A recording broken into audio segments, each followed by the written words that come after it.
cualquier evolución espiritual no conlleva sumar un conocimiento, sino soltar algo. El perdón o los resentimientos atorados. Este libro te lo dediqué cuando estabas dormidita y ahora te lo entrego con todo el amor. ¿Renunciaste a Warner? A mí me daba mucho miedo estar sola conmigo. Esa semilla que tú traías de algo más. Alguien en este mundo piensa igual que yo. Llegaste a Buena Banda, el podcast de las mejores mujeres de México. Presentado por Bayer. Esta semana, en Buena Banda, Alejandra Llamas, fundadora del Instituto Internacional del Proceso MMK. Mi invitada en sus años mozos fue una ejecutiva del mundo de la música. Era y es todavía, aunque ya no sea tu way of living, una apasionada del arte y del interiorismo. Y ahora yo la puedo presentar como coach, autora publicada de ¿cuántos libros? De 10. 10 y 2 que vienen, ¿no? Ajá. 2 que vienen. Y además empresaria, cuya empresa, porque ¿cuánto tiempo tiene tu empresa? Casi 20 años. 20 años. Ujú. Es un instituto, pues, de bienestar, ¿no? Sí, de Bienvenida, autoconocimiento. Ale. Ay, muy contenta de estar aquí contigo, Blanca, encantada. ¿Qué quiere decir MMK? Esa es una muy buena pregunta. Significa mano maya kosha, reducido, Ok. porque cuando yo me certifiqué con un gran maestro que es T.S. Little en Santa Fe, Nuevo México, como maestra de yoga y meditación, el último módulo de su certificación, que viajé como por 3 periodos para allá, era de toda la armonía y el equilibrio interno del ser humano, y le llaman ellos a esto las koshas, ¿no? Las capas del ser, y hay las capas mentales, también hay las capas emocionales. Pero me encantó el módulo de Mano Maya Kosha, es mano, mente, maya, ilusión, kosha, capa. Y cuando empecé la certificación, se me hizo que era justamente lo que describía el trabajo que hacíamos en la certificación, que es deshacer todas estas capas ilusorias mentales que nos da la percepción, que nos dan a veces las interpretaciones, las historias, todo eso que termina a veces por estorbarnos para vivir en un lugar de mucha más neutralidad, posibilidades, bienestar. Entonces, le puse a la certificación internacional Mano Maya Kosha, y una compañía que empezó a hacer el branding de mi empresa lo redujo a MMK, pero representa esto, creo que describe muy bien el trabajo que hacemos en la certificación. Y es este clásico, no creas todo lo que piensas, ¿no? Lo que Ujú. viene a tu cabeza son una bola de narrativas y de historias que te cuentas que no necesariamente, no son la realidad, no son la vivencia que es, no son lo que es, Ujú. sino son puras historias, ¿no? Ujú. Del ego. Sí, es como toda esta como percepción que llamamos, dice el curso de milagros, percepción es ilusión, porque cada uno de nosotros percibimos un mundo, pero finalmente es una ilusión porque no es absolutamente cierta nuestra percepción. Está contenida por lo que yo describo con detalle en el libro El arte de conocerte, que son los pilares de cada uno de nosotros, que son las creencias, los pensamientos, las declaraciones, la influencia cultural, el tipo de lenguaje en el que habitamos, ya sea un lenguaje muy limitante y ojalá un lenguaje más expansivo, pero habitamos en nuestro lenguaje. Y todas esas son capas. Y todas esas son capas. Y muchas de ellas las adquirimos desde que nacimos, ¿no? Fuimos arrojados a una cultura que nos permeó un sistema de creencias, una manera de ver la vida, de establecer una visión del mundo en nosotros, que automáticamente empezó a gobernarnos, a operarnos, todo lo que nos dijeron nuestros papás, la religión, la cultura, nuestro género. Entonces, partimos de una preconcepción invisible, y eso genera muchas identidades falsas en nosotros, una idea de cómo es la realidad, que a veces es muy limitante, y no nos damos cuenta que esto es el juego, que a veces es muy como una cancha muy chiquita en donde jugar, pero somos nosotros mismos creando esa autolimitación. Ay, no, es que da angustia, ¿no? Pensarte como lleno de capas. Ajá. A mí me fascina esta óptica de lo que hay que hacer para operar bien la vida como es. No es aprender más, sino desaprender. No es como tener más conocimiento, sino deshacerte de mucho para llegar a lo esencial que eres tú. Ujú. Se oye regalado. Está Sí, cañón. yo creo, dicen que cualquier evolución espiritual no conlleva sumar un conocimiento, sino soltar algo. Ajá, Cuando me encanta. cuando estoy trabajando con uno a uno con personas en sesiones o en la escuela, te das cuenta que al soltar algo que está muy engranado en nosotros, una idea, una historia, un resentimiento, un malestar, un no perdón, das un salto cuántico a ese desnudarte ante la posibilidad de tu propia sabiduría, la respuesta que ya tienes dentro, tu creatividad, la conexión con tu intuición, pero es que a veces estamos tan llenos de ideas, de opiniones, de conocimiento, inclusive muy intelectualizado, pero que se vuelve como una voz del ego, en vez de que sea algo que nos nutre, es algo que termina estorbando. Sí.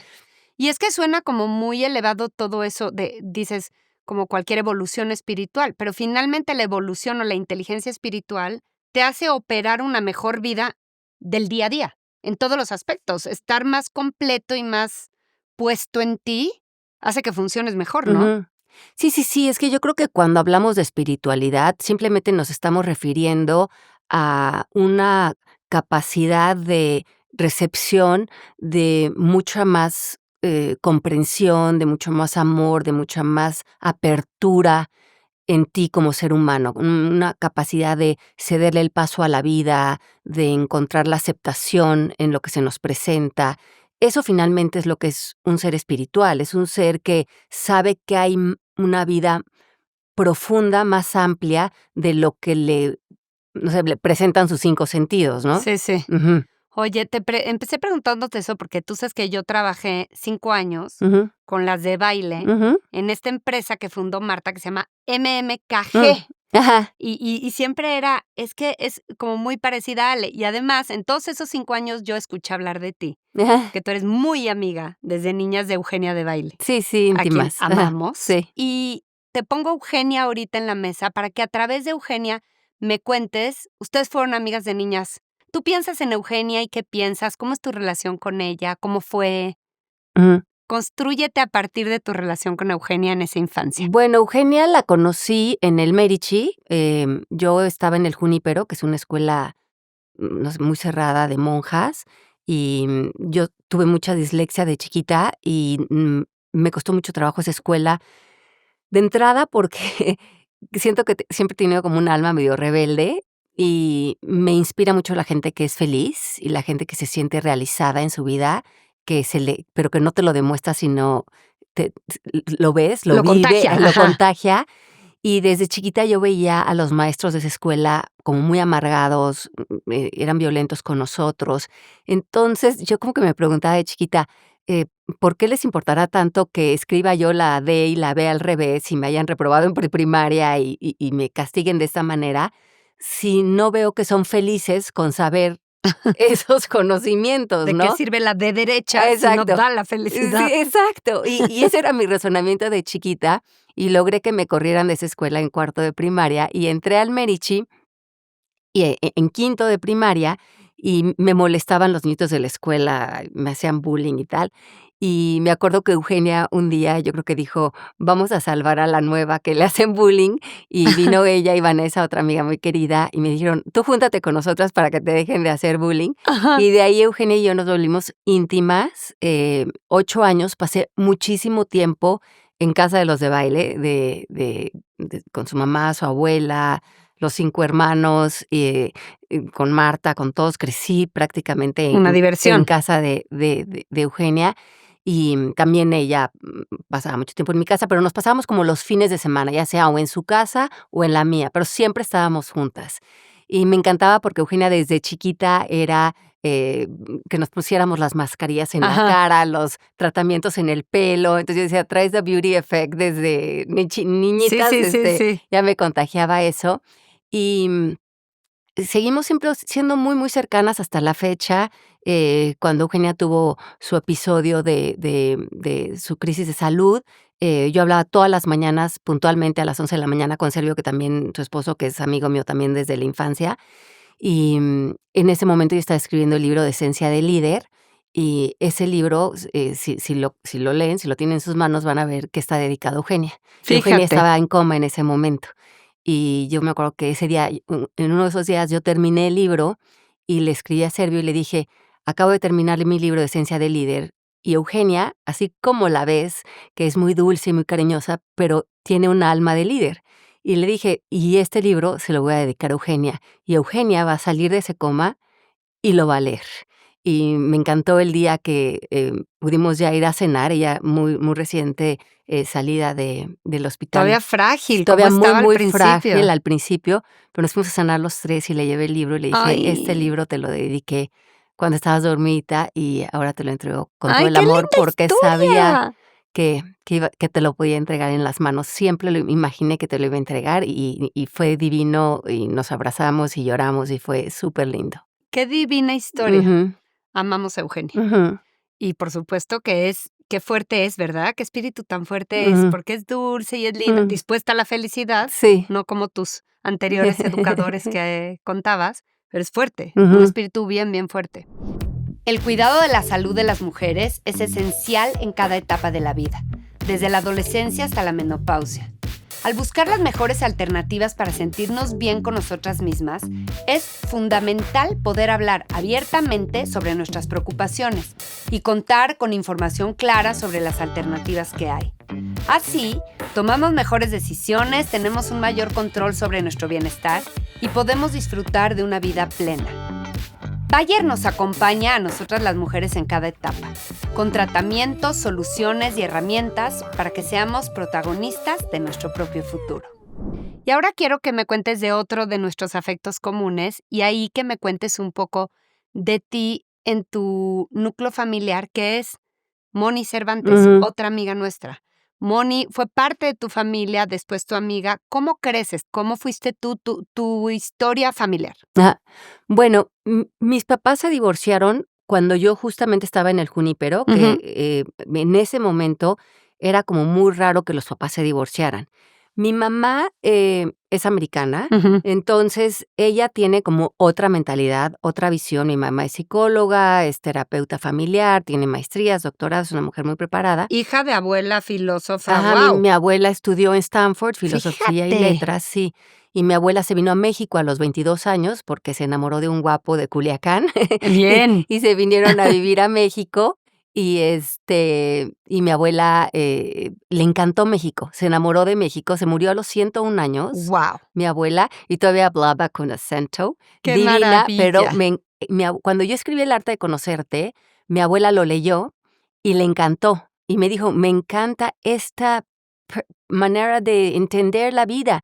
Y me acuerdo que se sentaba cuando yo daba cursos y le ponía yo un auricular junto a la bocina para que ella pudiera escuchar lo que se decía en el curso, y estaba encantada. Yo Qué creo que ella maravilla. le hubiera encantado también como sentir que lo que ella estudió de joven, de filosofía y letras, que le encantaba todo el tema de humanidades, sintió que toda esta parte que yo a la que estaba invirtiendo mi vida y mi trabajo, era algo que para ella también estaba Ay, haciendo qué mucho sentido. maravilla. Sí. Sí, sin querer honraste un poco su profesión Ajá, en esta difusión del conocimiento que tú traes. Qué sí. brutal. Okey, entonces me decías, hija, Ajá, pues, de esa abuela, de esa ajá. mamá. Entonces, mi mamá, toma esta como batuta del feminismo, pero no desde este lugar como Aguerrido. no, Sí, cero. no, no, yo creo que como más como viendo que las americanas están abriendo como muchas más posibilidades en su vida, no siguiendo como el patrón establecido social, Ajá. y ella intrigada de eso, como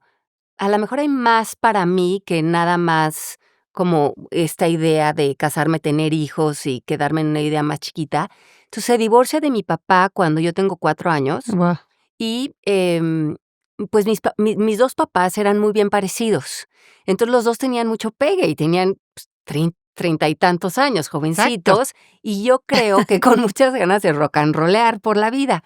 Imagínate, ¿cómo los entiendes a los papás cuando llegas a su edad, no? Sí, y yo por eso también pasé mucho tiempo con mi abuela, la americana, porque mis 2 papás andaban, yo creo que viviendo su Medio adolescencia. ligando, medio rehaciendo sus vidas, como se Exacto, dice. y tenían, pues, sus romances y sus cosas, y, en esas vueltas, mi papá, tuvo una novia, Carmen, que es la mamá de Moni Cervantes, Ujú. y mi papá estuvo de novia con su mamá 5 años. Como de los 10 años, yo creo que yo tuve como hasta los 15, 16, y Una edad muy importante, ¿no? ujú, De ser pubertas, ajá, y entonces tenías de pronto unos hermanastros. unos hermanastros. Por el lado de mi papá y Y por el por el lado lado de de tu mi mamá, mamá. siempre tenía hermanastros. Okey.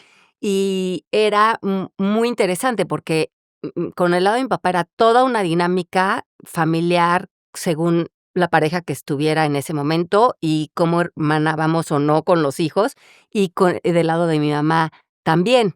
Entonces, yo creo que eso me dio muchísima capacidad de Es adaptación. lo que te iba a decir, porque Ujú, eso hoy lo cuentas de adulto, explicándolo como es, pero vivirlo ha de ujú. haber sido un reto bien complicado, ¿no?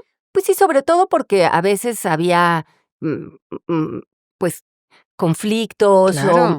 o a veces, yo veía que mis papás no la estaban pasando bien con alguna pareja, o a veces los hijos, no Te caen eran gordos o ajá, lo no que eran tan sea, sí, amables con sí. nosotros. Entonces, nunca sabías como qué venía en el paquete de la nueva novia, ¿no? Entonces, cada vez que decían: "Tenemos un nuevo novio, una nueva novia", pues, sabías que entraba todo un mundo y viajar con ellos y estar con ellos. En esa época, mi papá tenía una casa en Houston. Yo pasé muchísimo de las vacaciones y, los veranos con Moni allá y con su hermano, y la verdad que nos hicimos muy, muy amigas, hermanas, y Ujú. hasta la fecha somos Sí, ya íntimas dejaron de amigas. ser hermanastras hace muchísimos años, Sí, pero luego fueron amigas y tal, ¿no? sí. Y entonces vamos a entrar también, porque Moni un tiempo, además de ser tu fiel estudiante, trabajó un rato contigo y Sí. tal. Quiero que me cuentes cómo de este tema de estar en la música, Ujú, ¿cómo brincas? A ver, cuéntame eso, ya metiéndonos a tu profesión. mm. Bueno, yo estudié diseño textil. Ajá. Cuando terminé la carrera, o como a la mitad de la carrera, decidí que me quería cambiar a comunicaciones, Ujú. porque sentí que iba más de la mano con lo que yo ya me veía haciendo. Pero mi mamá me dijo, y creo que fue un buen consejo, me dijo: "¿Por qué no terminas? Ya tienes una licenciatura y ya después ves en qué te quieres enfocar". Exacto. Entonces terminé, soy licenciada en diseño textil, pero, saliendo me metí a trabajar a Noble y Asociados, que en esa época era como que muy padre aprender a trabajar con ellos. Sí. Tomé varias cuentas con ellos y ahí ese fue como mi primer trabajo ejecutivo ahí Ajá, en Constituyentes. Y, ya estando ahí, decidí que lo mío no era vender más refrescos o más pastas de dientes, ajá. que quería hacer algo. Que noble agencia, no estamos diciendo, pero bueno, agencia. Sí, sí, sí, o sea, como que Sí. estaba muy bien, pero yo sentía que yo, en lo personal, quería dedicarme a algo que tuviera como un legado, digamos, algo Okey. que sembrara algo en a las personas, que tuviera para mí algo como más. De propósito, ¿no? Un poco Exacto. más. Entonces, digo, nada ni bien ni mal con eso, nada más era algo como personal. Me salí, no tenía muy claro qué era lo que quería hacer, pero, pues, tenía esta idea de querer conectar, querer hacer las comunicaciones, y se me da la oportunidad de dirigir un canal de música, Ajá. ya televisión, que era de Warner Music, y lo sacaron como para hacerle competencia a MTV en MTV. esa época. Entonces, montamos unas oficinas y producía yo todas las entrevistas a los artistas, cuando estaban promocionando los cantantes, cuando íbamos a cubrir conciertos, y mandaba el material a Miami, y allá se editaba y salía en los canales, y había otra oficina en Argentina. Entonces, es eso, y me abrió muchísimos, contactos en toda la industria de la música, y fue por lo que yo tenía, pues, ese como networking. Ujú.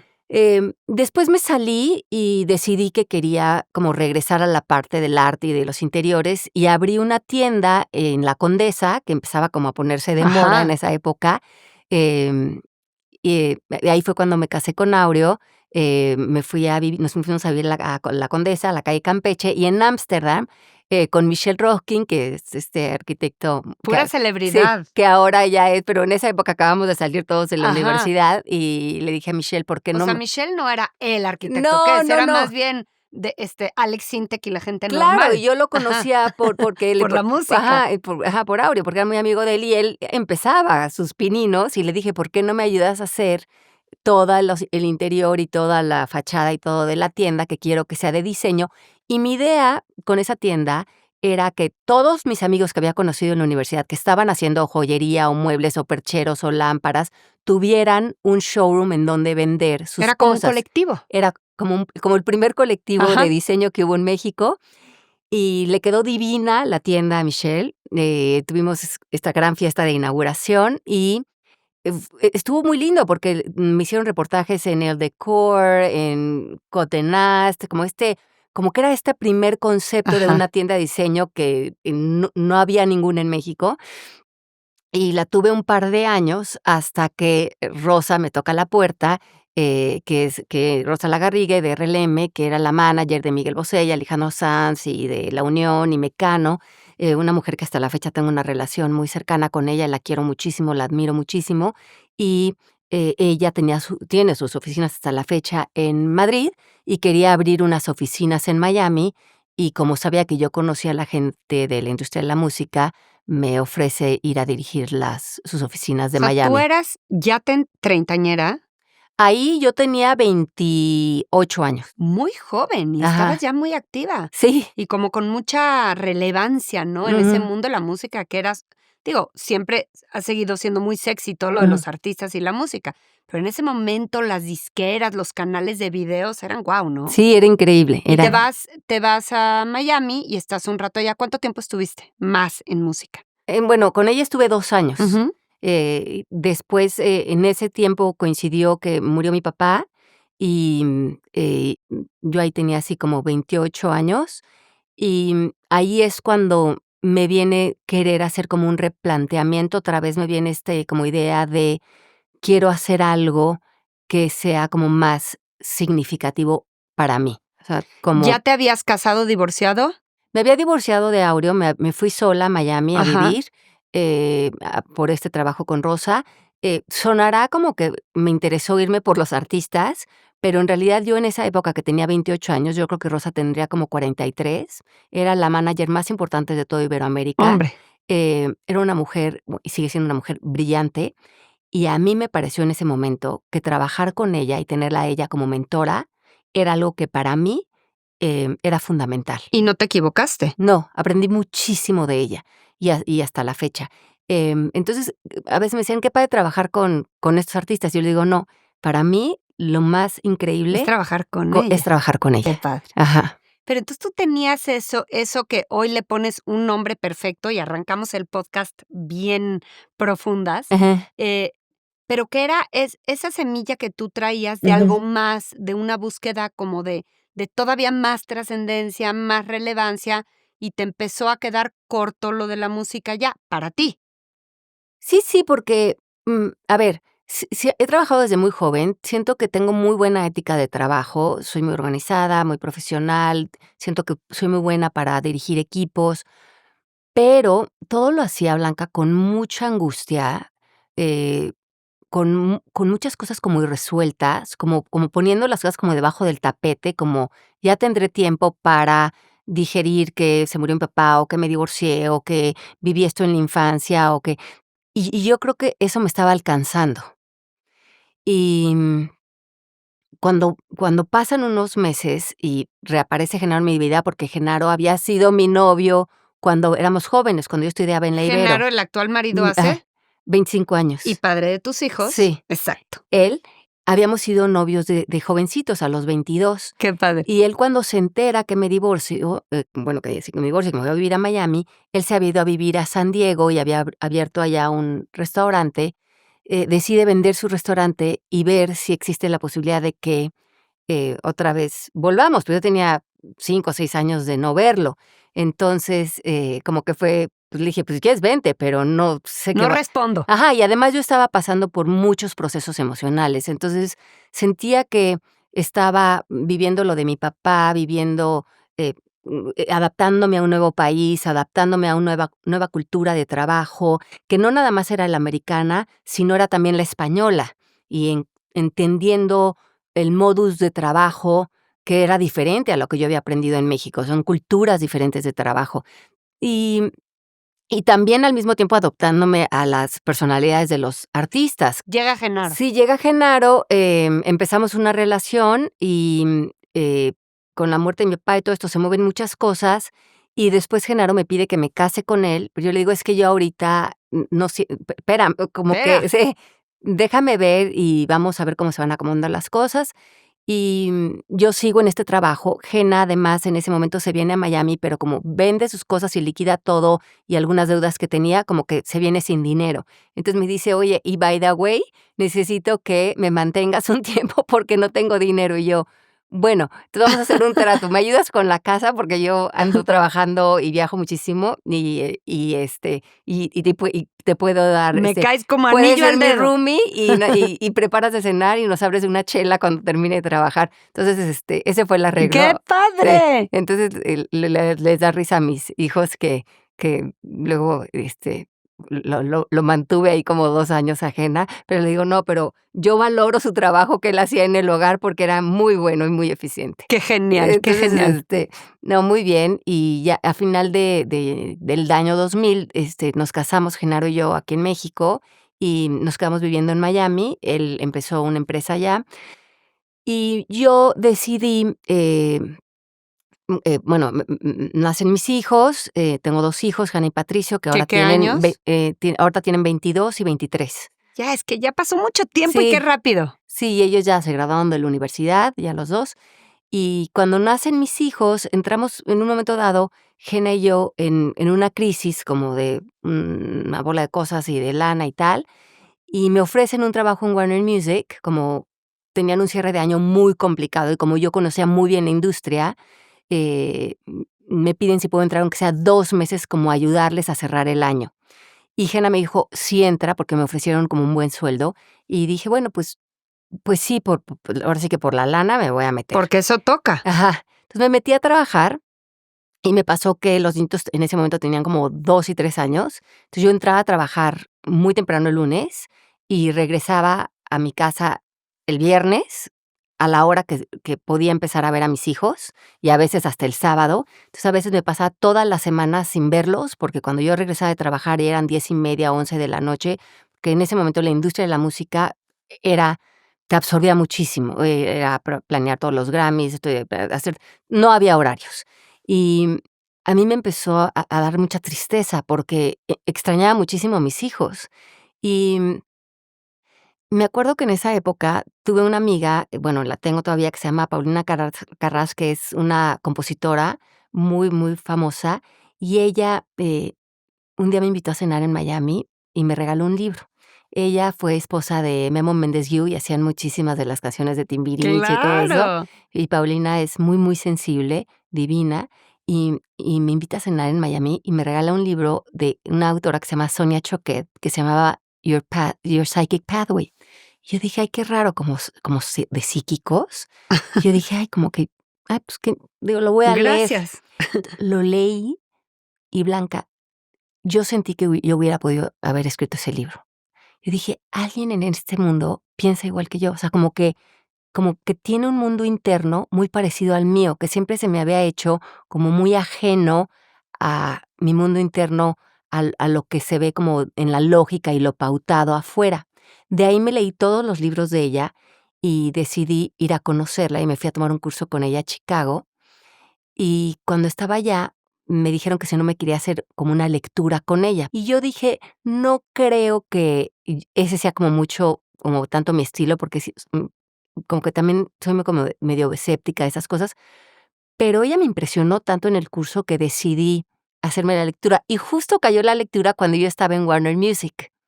Y me metí en una oficina que estaba vacía a hacerme la lectura con ella, y me dijo: "Lo primero que te voy a decir es que no sé dónde estás físicamente, pero donde estás no está tu corazón, y no estás comprometida como en carne y hueso a ese trabajo. Entonces, espero que eso tenga una fecha de terminación, porque tú tienes que seguir tu camino, y tu camino no es por ahí. Y yo le dije: "Pero, entonces, ¿cuál es mi camino?". Y me dijo: "Tu camino es enseñar y escribir". O sea, ¿te lo dijo? Ajá. Y yo ¡Ay! le dije: "¿Enseñar y ¿De qué escribir hablas? qué? Sí. Yo no tengo nada que enseñar y nada que Ajá. escribir". Y me dijo: "La vida te va a ir dando, toda esa información, pero te tienes como que poner en ese camino". Número 1, me fascina que lo compartas porque una te ve hoy con Genaro muy exitoso, tus hijos divinos ya puestos en la vida, todos son guapos además, Ujú. vas entre Aspen, Madrid y México y nunca piensas que tuviste esos momentos Ujú. de tener que jalar durísimo y además me imagino la incertidumbre, que tenga fecha de término. ¿Cuál fecha de término? Es mi chamba y yo estoy siendo la que está cargando, la que mantiene, hay 2 bebés. Ay, o sea, no está tan fácil, Ujú. ¿no? Sí. Eso ya no te soltó. Ujú. No, porque había, como que me puso en voz fuerte esto que yo sentía Que ya por dentro sabías. de hace años, desde Noble y Asociados, pero que yo decía: "Lo siento como un llamado, pero, ¿qué es?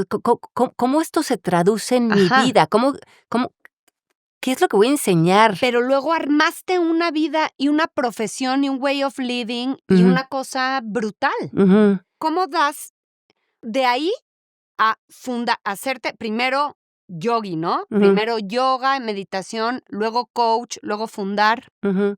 Bueno, primero, empecé a sentir eso, que tenía que parar para encontrar como un, no sé, unos recursos internos para salir como de esos espacios de depresión y de angustia que tenía, y, alguien me recomendó la yoga. Yo en mi vida había hecho yoga y me dolían mucho las piernas, y me dijeron que mucho del dolor de piernas es como, bueno, en yoga le llaman samskaras, que son cicatrices emocionales, como de Mm. impactos no resueltos. Justamente es como mucha represión.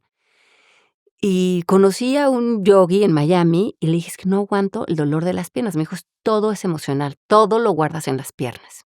Y él me ayudó y me dolía muchísimo cuando hacía la yoga, pero me decía: "Respira y saca, respira y saca". Y yo creo que fue la primera vez que hice esa conexión yo de reconocer cómo me recargaba y cómo, de alguna manera, abusaba de mi cuerpo para que, no sé, como para que él contuviera todo lo que yo no estaba dispuesta a abrir de esa caja de Pandora, porque no sabía ni por dónde empezar, y a mí me daba mucho miedo estar sola conmigo, como que le huía muchísimo a la soledad, porque decía yo como que el día que yo abra todo esto, A ver qué encuentro. si sin abrirlo tengo tantos ataques de pánico, tengo tantos miedos, tengo tantas cosas como que digo, me decían: "Siéntate a meditar", y yo decía: "No, Cero. no, o sea, ¿a dónde me voy a ir?". Era como el miedo al miedo, ¿no? Entonces, fue como desde aprender a estar conmigo y atreverme a conocerme y ya como que empecé a decir, bueno, pues ya venga, o sea, lo que haya ahí de una vez que se Que empiece a salga. deshacer y que salga y llorar y sentir y como ponerme al día con mi vida y con mis vivencias. ¿Cómo pasó de ser un inicio valiente finalmente de tomar un camino y de iniciar este camino que ya no paraste? ¿Cuándo se volvió negocio? ¿En qué momento dijiste: "Okey, de esto voy a hacer mi manutención ahora, voy a sacarle lana, voy a construir esto"? Ujú. Mira, al principio, empezó algo como un trabajo muy autodidacta. Ujú. Al principio empecé a leer muchísimo. Y empecé a leer desde el punto de vista de que si hay un ser humano en el planeta que ha vivido con paz interior, yo quiero aprender lo que esa persona aprendió. Empecé a estudiar mucho, pues, a los grandes maestros, mucho de sabiduría ancestral, muchas filosofías de Todo vida, para ti. todo para mí. Y a tomar de ellos lo que me hacía sentido. Estudié muchísimo a Gandhi, para mí fue una figura muy, muy interesante, y los recursos que Gandhi utilizó para convertirse en ese líder que fue, toda la filosofía Veda, el Mahabharata, el Bhagavad Gita, todo lo que él, toda la filosofía de Sattva, de la verdad, que también a su vez Martin Luther King fue a estudiar de Gandhi, que son toda la filosofía originaria, que es la filosofía que también respalda mucho del trabajo de yogi, o sea, la parte Ujú. textual, ¿no? Los Yoga Sutras, las 8 ramas del yoga. Por eso me certifiqué como maestra de yoga, no tanto por la parte física, pero me interesaba mucho la parte Como del filosófica. sustento Y me filosófico. certifiqué con T.S. Little, que él es un maestro budista. Ujú. Y con él me acerqué mucho también a textos zen y enseñanzas budistas. Y también empecé a meditar mucho en los versos del Tao. Y Okey. esto me empezó a dar mucha paz. Empecé a encontrar muchas respuestas en todo este como trabajo muy longevo. Pausa, ¿renunciaste a Warner? Sí, De plano dijiste: "Hasta aquí", sí, con todo renuncié. el valor que implicó. Ajá, renuncié y empecé a hacer este trabajo interno porque ya no sentía que yo ya podía funcionar en el mundo si no hacía Revisabas ajá, bien qué onda. sí, este como paréntesis en mi vida. Y Oye, y pausa, ujú, cosas prácticas, ahorros, ujú. había ahorros, Genaro Acuérdate que mi empezó a papá se jalar se más. murió y recibí una herencia. Okey, entonces, porque la vida así es, Así es. te va poniendo el Ujú, recurso que necesitas ajá. cuando lo Entonces, necesitas. ahí fue la primera vez en mi vida que recibí un dinero, entonces Okey. no tenía que vivir al día, como había sido desde que tenía casi 16 años. Aprovechaste ese remanso para Ajá. revisarte, muy Entonces, bien. como que tomé ese dinerito que me cayó, como ese regalito de mi papá, y dije: "Bueno, esto me da para vivir tantos meses, voy a parar, por primera vez puedo parar tantito", y me dediqué a leer. Genaro entraba al cuarto y brincaba libros y libros y libros y libros de existencialismo, de filosofía, me decía: "No paras de leer", y yo, me sentí como que me estaba Ay, qué como delicia. como como un sediento, leía y no quería salir del cuarto, y me caía la noche y leía, y leía, y leía tantas cosas que me hacían tanto sentido, pero nunca me había dado la vida el tiempo para eso.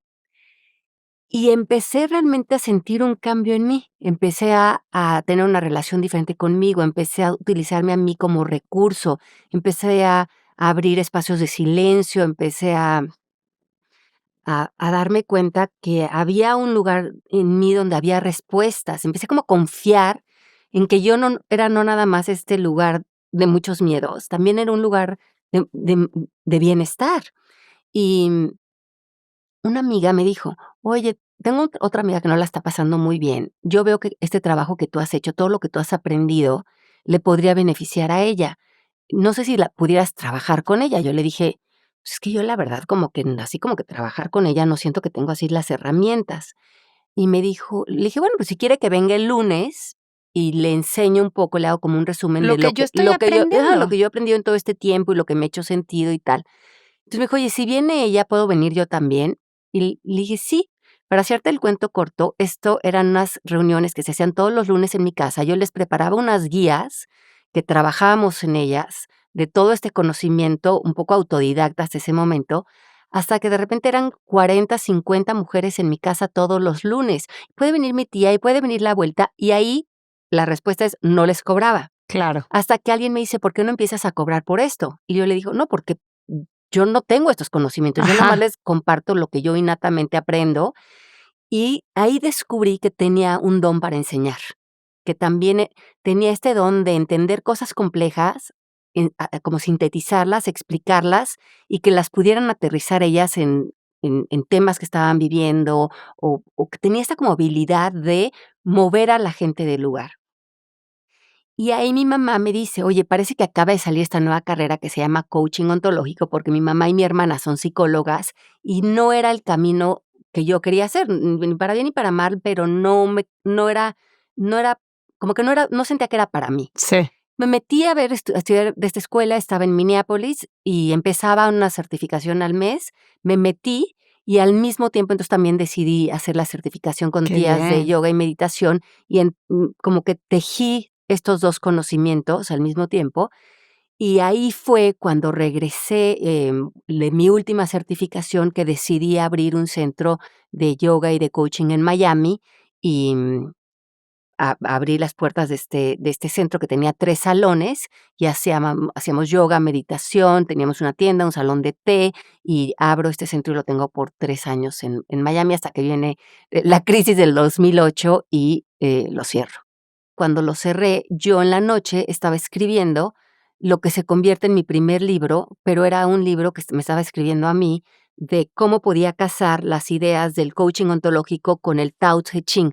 Me parecía muy interesante entender cómo una filosofía tan antigua podía entretejerse con algo como tan punta de lanza que era el coaching en ese momento, esto fue hace como 15 años, pero sobre todo cómo podía tejerlas y que eso hiciera sentido en lo que yo vivía al día a día. Le estabas haciendo sin querer queriendo el manual de Ajá. tu escuela. Exacto. Y ahí empezó esta parte también de empezar con las metodologías, y se publica mi primer libro de Una vida sin límites, y al mismo tiempo me ofrecen en el canal 40 un programa que se llamaba igual, Una vida sin límites, y al mismo tiempo Gloria Calzada me ofrece una participación con ella en MBS, pero después de esos años, que fueron como muy exitosos profesionalmente, pues, vivía yo en Miami, tenía el centro de yoga, tenía el programa de televisión, tenía los libros, me pidieron un segundo libro en Penguin Random House, grababa el radio con Gloria todas las semanas. em, Otra vez sentí que era demasiado, o sea, como que fue mucho para mis hijos, porque tenía que viajar mucho a México y tal. Y entonces fue cuando decidí mover toda mi empecé con la había empezado con las certificaciones aquí en México, que me ayudó Moni Cervantes, teníamos grupos grandes y, avalo la certificación con el ICF, para que tuviera también un aval, profesional, que, eso se tardó como 2 años, porque también tuvieron que avalarme a mí, y, decido en un año nuevo hacer un replanteamiento de mi carrera, porque ya sentía que se me estaba desbordando un poco el equilibrio. Pero es todo el tiempo como un check, ¿no? Ajá, Aprovechas los recursos, las ajá, relaciones, ajá, el que te inviten ahora también a la tele, mm, relaciones que traes desde antes de Gloria, ahora para tu nueva cara y tu nueva mm, faceta. Y luego le vuelves a bajar el volumen ajá, y te mides, ¿no? Te ajá, calibras todo el tiempo. Ahora, MMK, ajá, ¿qué es? Es una escuela donde tú no necesariamente eres la coach para los coachees, sino para que esos coachees a su vez se vuelvan coaches y puedan también ganarse la vida de coaches. sí, Enseñas la profesión, ¿cierto? así es. ¿Y cuántos estudiantes tienes? ¿Son recurrentes?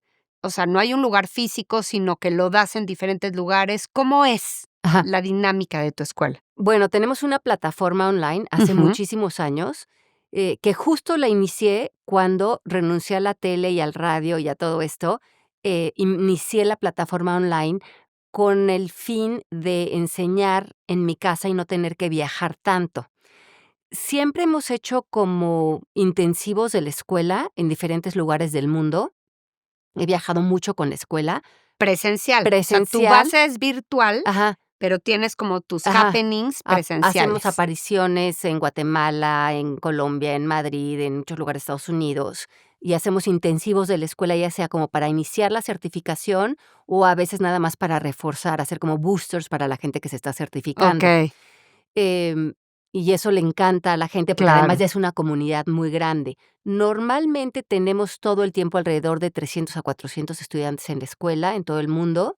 Guau. Ajá, y, ya, tenemos la escuela ya hace, yo creo que 17 años. Es una escuela que me da mucho gusto porque tiene mucho prestigio, y mucho de la gente que se une es porque vio a alguien que hizo la certificación y vio esa transformación en su vida, no sé, le emanó algo que dijo: "Yo quiero", o sea, ahora sí como la película de When Harry Met Sally, de Ajá. I'll have what she's having, ¿ya sabes? Genial escena, sí, Ajá. sí. Entonces, bueno, mucha de la gente viene ya como por recomendación y, es un compromiso de 15 meses, entonces sí es un Órale. compromiso que te requiere de tiempo y, tienen que leer alrededor de 18 libros, hay exámenes finales, pero salen muy, muy, muy, muy bien preparados, los coach.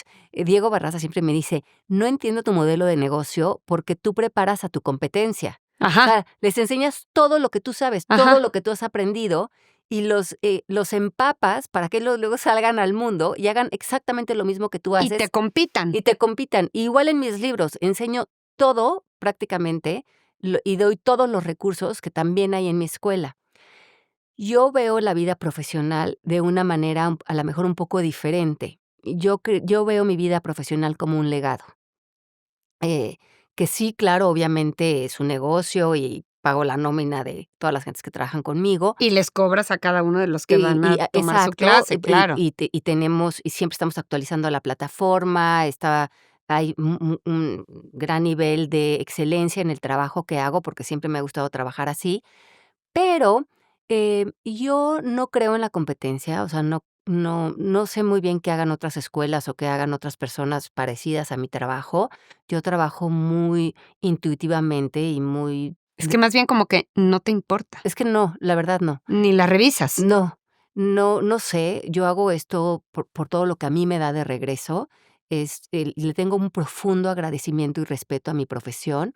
em, Siento que si soy muy buena en lo que hago es porque toda mi convicción y mi amor ha estado ahí, porque es un tema en el que podría vivir el resto de mi vida. Entonces, siempre estoy leyendo, siempre estoy, capacitándome, todos los maestros que tienen metodologías dentro de la escuela, he querido aprender directamente de ellos, sus metodologías para enseñarlos de una manera muy íntegra y muy nítida y respetando su trabajo y dándoles crédito.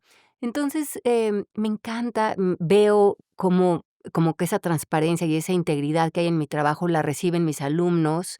No hay mayor pretensión en la escuela, tampoco yo me pongo en una posición como de la maestra que sabe, eso creo que sería muy hacer las cosas desde el ego.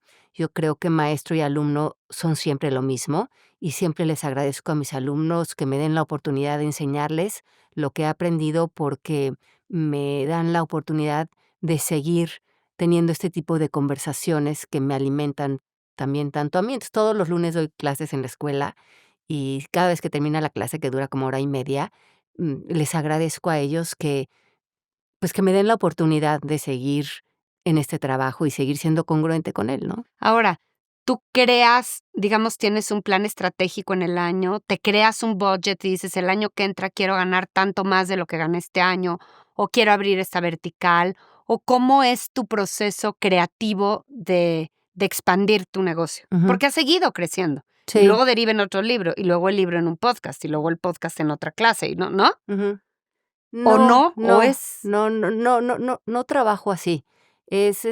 Obviamente tengo todos mis contabilidad en orden y tal, porque además declaro impuestos en Estados Unidos, entonces al IRS le tenemos su orden, pero, no, la vida me sorprende. Por ejemplo, hace 2 semanas me enteré que iban a publicar un libro mío en España y me enteré sin saberlo. Le dije a mi edi me dice: "¿Te gusta la portada de tu libro que van a publicar el 2 de octubre en toda España?". Y le digo: "No sabía que íbamos a publicar en España". Y me dijo: "Perdón, se me olvidó comentarte". Entonces, en ese momento moví toda mi agenda para irme todo el principios de diciembre a promocionar el libro, justamente para que no salga sin promoción.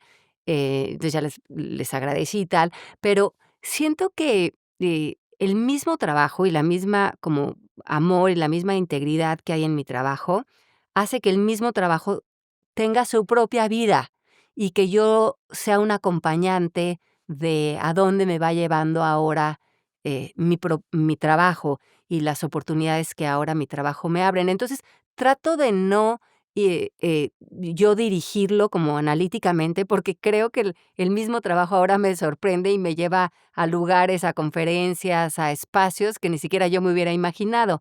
Entonces, como que hago el baile con él. ¿Y cómo va siendo lo de los libros? O sea, a Ajá. nivel, pon tú, a nivel negocio. Porque o sea, se han vendido muy, muy bien tus libros, Sí, ¿no? sí, muy bien. La gente dice, no se vive de los libros. Sin embargo, los tuyos sí son bestsellers. Creo que, sí, los libros me dan un ingreso, pero sobre todo ahora también tengo el suficiente, no sé, no sé, los suficientes libros que ya el año pasado lo que hice es que rediseñé toda la plataforma de mi escuela y ahora cada unidad de las unidades de la escuela están según el orden de mis libros. Okey. Porque mis libros son muy didácticos. Okey, Entonces ya okey. pude, además de otros autores maravillosos que me acompañan en la escuela, ahora ya tengo como que los suficientes libros para que replanteara la escuela y pudiera cada una de las unidades ser representada por Son algunos también libros de ajá. texto. Sí, son también libros de texto, Tenemos exacto. que terminar. Qué amargue, Alejandra, pero tenemos que terminar. Y te quiero pedir un coaching, te tengo que Sí, aprovechar, claro. breve sobre 3 temas Ajá. que creo que importan a la audiencia de Buena Banda. El primer tema es, y medio lo tocaste hace ratito, el perdón o los resentimientos atorados. Ujú, ¿Cuál es un coaching clave? ¿Cuál es un approach bueno para ese temita? ujú. Bueno, el recurso que yo le ofrecería a la gente que nos está escuchando, del libro en el que yo me baso todo mi trabajo en la escuela, es un libro de Colin Tipping. Es un, autor inglés, que ya murió, pero él escribió el libro. O sea, yo he leído muchísimo del perdón, pero los libros del perdón, para mí Wow. fueron lo más atinado que yo he escuchado en ese tema. Sus libros se llaman El perdón radical y también tiene otro libro que se llama El autoperdón radical. Los libros vienen en sí con una planilla de trabajo. Entonces, la idea de si lo quieren practicar, bueno, yo les recomiendo que lean el libro. Ahí mismo en el libro viene la página web donde pueden descargar la planilla. Colin Tipping nos dice que para aplicar esta planilla lo que tienes que hacer es escribir todo lo que te pide la planilla y después leerla en voz fuerte. Esta es una de las metodologías que los facilitadores del proceso MMK utilizan cuando alguien está cargando un resentimiento o algo que por algo no puede perdonar. La manera en que yo les pido a mis estudiantes que apliquen esta planilla, como lo pide Colin Tipping, es que la persona que está trabajando el perdón escriba la planilla y la manera en que lo haces es leyendo la planilla en voz fuerte, de principio a fin, Para tú escucharte. para tú escucharte. Y el otro, el que está facilitando, no abre la boca. Nada más es una escucha generosa. Si no tienes esa persona que le pidas que te escuche de principio a fin sin que te interrumpa, hazlo en el espejo Okey. y lees la planilla. La planilla en sí termina en muy alta vibración. Empieza en un lugar de ego, de mucha victimización, y termina y te lleva a un lenguaje, porque todas las palabras tienen un tipo de vibración, y como que te obliga a leerte y a modificar tu lenguaje a que termines en un lugar de liberación Wow. y muy alto, digamos, en la tabla vibracional, ¿no? De Okey. conciencia. Em, creo que eso es lo que yo le recomendaría a los lectores si quieren trabajar el Pero lo que estás perdón. diciendo es, el perdón se trabaja y Ujú. los resentimientos se trabajan en serio. El perdón es, mira, el perdón es una memoria de algo que sucedió en el pasado que no has podido o no has querido replantear o soltar. Entonces, en sí el perdón es una memoria, o sea, cuando no puedes perdonar, estás atorado en una memoria. Okey.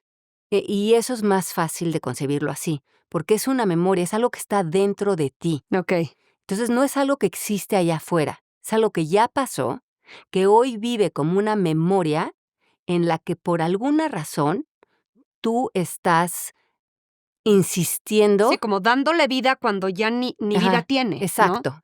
Okey. Y muchas veces, por lo que yo he visto, porque he trabajado muchas situaciones de perdón y de cosas que podrían resultar imperdonables en el plano físico, Ujú.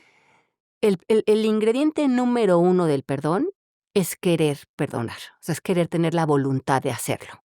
La mayoría de la gente no perdona porque en el fondo no quiere, porque hay algún tipo de ganancia secundaria. Ujú. ¿Tipo? Tipo, te manipulo por esto que hiciste, te lo cobro de una manera, te lo recuerdo, te hago sentir culpable y me das lo que quiero, Claro. soy la víctima, no me hago responsable de mi vida. Entonces, primero la conciencia de por qué no quieres, Sí, ¿no? entonces a mucha gente le conviene, digamos, no perdonar. Exacto. Pero el curso de milagros dice algo muy bonito del perdón. Dice, el perdón tiene todo lo que estás buscando en la vida. Ándale, o sea, que ánimo O a sea, trabajarlo. exacto, o sea, porque lo que realmente estamos, o sea, buscando ese encuentro es con la paz y el bienestar Todo interior. mundo quiere sentirse mejor. Entonces, en este libro de Libérate hay Me un regaló, qué alegría. hablo del perdón en ese Sí, libro, en un capítulo, y hablo del utilizar el perdón como una práctica. okey. O sea, termina una conversación y perdona todo. Termina una interacción y perdona toda. Ay, qué bien. Diario, todo el día, perdona. Y en ese caso, perdonar es deshacer los juicios que le pusiste a un encuentro, a algo que sucedió. Si deshaces los juicios, ya perdonaste. Es un deshacer. Entonces ya no te quedas con una memoria a la que puedes ir a visitar. Si estás perdonando constantemente, o sea, si estás Te deshaciendo, entrenas. estás haciendo una limpieza, te estás vaciando en tu interior constantemente. Vas a comer con una amiga, perdona la comida. Todo, perdona todo, como un proceso de Ay, ay, purificación ay, interna. delicioso se me hizo, nada más de Ajá. oírlo me pareció como Sí. liberador. Entonces, usa el perdón como práctica, como un método de limpieza, como un método en la noche, perdona el día, ¿qué quiere decir? Deshacerle los juicios al día. Ni bien ni mal, 0, 0. Ya, No ya. me debes nada, no te debo nada, me duermo en paz. Si me muriera en este momento, estamos en ¡Qué paz. delicia, Sí. qué delicia, qué Ajá, delicia! ajá, Okey. Y el siguiente coaching para terminar es el miedo al dinero, ajá. a la aproximación del dinero, al mucho dinero de pronto, al que se me va a acabar el dinero. Esta relación del dinero emocional, medio chueca, que siento que muchas tenemos. Ujú. Bueno, lo primero que tenemos que entender con el tema del dinero, que yo trabajé mucho, mucho este tema, a nivel personal, es que el dinero no existe afuera de ti. A ver, ¿qué? Ajá. Otra vez. Ni el dinero ni nada existe fuera de Okey. ti. Todo está con relación a ti mismo. O sea, cuando hablas de dinero, cuando hablas de pareja, cuando hablas de un trabajo, cuando hablas de lo que sea, estás hablando de ti. Nada es objetivo, la vida se trata de ti. Pues Exacto. es que claro. Entonces, es bien chistoso, Blanca, porque hazte cuenta. A veces cuando estoy haciendo los intensivos, hay un modelo que tenemos que se llama el hecho y la interpretación. Entonces, tú pones el hecho y el hecho puede ser tu marido, el trabajo, una herencia, el dinero, la salud, Exacto. una enfermedad, un hecho. Un hecho es algo que ya es una realidad. Y en la interpretación tú pones todo lo que tú piensas o crees acerca de De esto, este hecho. qué es lo que le proyectas a esto. Entonces te cuenta que se sube una chica y dice, yo tengo muchas broncas con la lana, entonces voy a hacer un hecho y interpretación con el dinero. Entonces pone el dinero y luego pone junto todo lo que piensa. No me alcanza, no soy suficiente para hacer dinero, es peligroso tener dinero, No sé no sé ahorrar, ahorrar, para mí es muy complicado, tengo deudas. tengo deudas, siempre hay conflicto alrededor del dinero y tal. Pero si luego borro el dinero y hazte cuenta que le borro el hecho y luego le pongo mi pareja y le pegas la interpretación, ¿qué Aplica muchas aplica? veces. No me Chinita. alcanza para mi pareja, no soy suficiente para mi pareja, no me va a alcanzar para tener una buena pareja, es complicado tener una pareja, cuando hay pareja hay conflicto. Y lo borras y lo cambias por otro tema y sigue pegando. Entonces, ahí es cuando te queda Qué claro genial. que eres tú. O sea, que no es el dinero, o sea, no es allá afuera, es aquí adentro. Pero a ver, el que el dinero como Ujú. hecho tenga tanto peso, ¿ahí hay algo que rascarle? ¿O los hechos, pues, se van moviendo y no le damos Lo que tanta sucede con importancia? el dinero es que hay mucha conversación colectiva acerca del Ya, dinero, y esa conversación la hemos heredado. Por eso claro. creemos que al conversar con otros acerca del dinero, lo único que estamos es reforzando una conversación del colectivo. En vez de ver si tú ya te sumaste a esa conversación, estás haciendo eco con ella y al hacer resonancia con esa conversación estás dando un resultado similar al del de junto. Pero cuando tú te separas y dices, espérate, yo ya no me voy a comprar esta conversación de es muy difícil ganar dinero, es imposible en México, la crisis, todo lo que nos hemos dicho en México, el dinero no crece en árboles, es peligroso, ya hizo dinero seguro porque se metió con los narcos, todo Ajá. lo que decimos, pues todo eso lo tenemos en el inconsciente colectivo y tenemos que ver si en nosotros estamos creyendo algo de eso, porque si lo creemos, lo creamos. Y muchas veces nos damos cuenta que esa conversación inconsciente sí se está reflejando en nuestro estado de banco. ¿Realidad? Ajá. Dice Byron Katie, esta autora del libro de Amar lo que es, que me fascina y que Me fascina. y he tomado muchos cursos con ella y la conozco personalmente. Ella creo que es de las personas que me han influenciado a nivel muy profundo, nada más personal, profesionalmente. Dice, cuando haces el suficiente trabajo interno, acabas dándote cuenta, ella dice en inglés, que it's a one man show. O sea, Total. siempre eres tú y al final eres tú y siempre fuiste tú. O sea, el otro simplemente fue tu maestro, tu espejo, ya sea el dinero, ya sea la pareja, ya sea los hijos, pero si no te das cuenta que todo es proyección, pues sigues queriendo modificar afuera cuando, como dice Neville Goddard, como es adentro es afuera. Ale, qué Ujú, placer ujú. tenerte acá. Qué increíble MMK. Es MMK. Es el proceso MMK. El proceso MMK. .com. Ajá. Increíble. Ay, qué linda. Muchísimas gracias, Ganas Blanca, de para hacerme mí. tiempo. Espero una nueva herencia para darle Exacto, tiempo. ¿va a venir? Ya viene en camino. Ya vendrá, ya vendrá. Ya viene. Oye, qué linda, Blanca, para mí un honor. Buena Banda es un proyecto de Blanca Juana Gómez Morera. En la grabación está Raúl Cetina de Pedro y el Lobo. En el video, Ariel Mancillas. La producción general y voz es de Luisa Martínez y la postproducción y puesta en onda es de Rubén Esponda. Muchas gracias por formar parte de Buena Banda. Hasta la próxima.